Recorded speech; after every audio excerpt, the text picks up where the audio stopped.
and welcome back to our channel Tala Kartik 007. Yes, ఒక్కసారి weather చూడండి.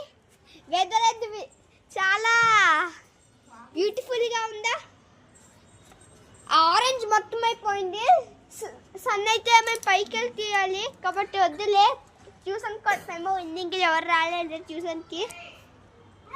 ఏమవుతుందంటే వాళ్ళిద్దరు ఎవరంటే హర్ నేమ్ ఇస్ హర్షిత, మన ఫ్రెండ్ 5th క్లాస్. ఇంకా her brother name is Suchandra, 3rd class. Karthik friend అంటే ఇదంతా మనం వెదర్ కోసమే. మనకి అబరబెరకుడు లైటింగ్ ఆన్ చేస్తున్నాడు. బోప్రో అదే సామ్సంగ్ గెలాక్సీ S24లో S22. ఒకసారి